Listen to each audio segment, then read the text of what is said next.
চোখ নয়, phone camera দিয়ে পুজো দেখছি আমরা সবাই।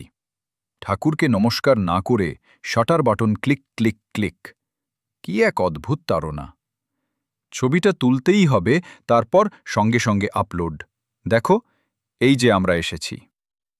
একটু থমকে ভাবুন, গত বছরের দুর্গাপুজোর ছবিগুলো কোথায়? ফোনের মেমোরি কার্ডের শেষ প্রান্তে নাকি ইতিমধ্যেই ডিলিট? অথচ সেই রাত, সেই মণ্ডপে ভিড় ঠেলে কতই না ছবি তুলেছিলাম।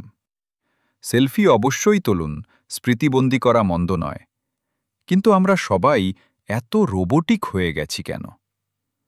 প্যান্ডেলের ভিতর ঢুকতেই আপনার মুখের সামনে আপনারই হাতে ফোন।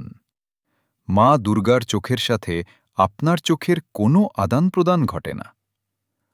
ছবি তুলতে তুলতে আমরা যেন নিজেই ছবি হয়ে যাচ্ছি, স্থির, নিরাবেগ, পর্দার জন্য বানানো।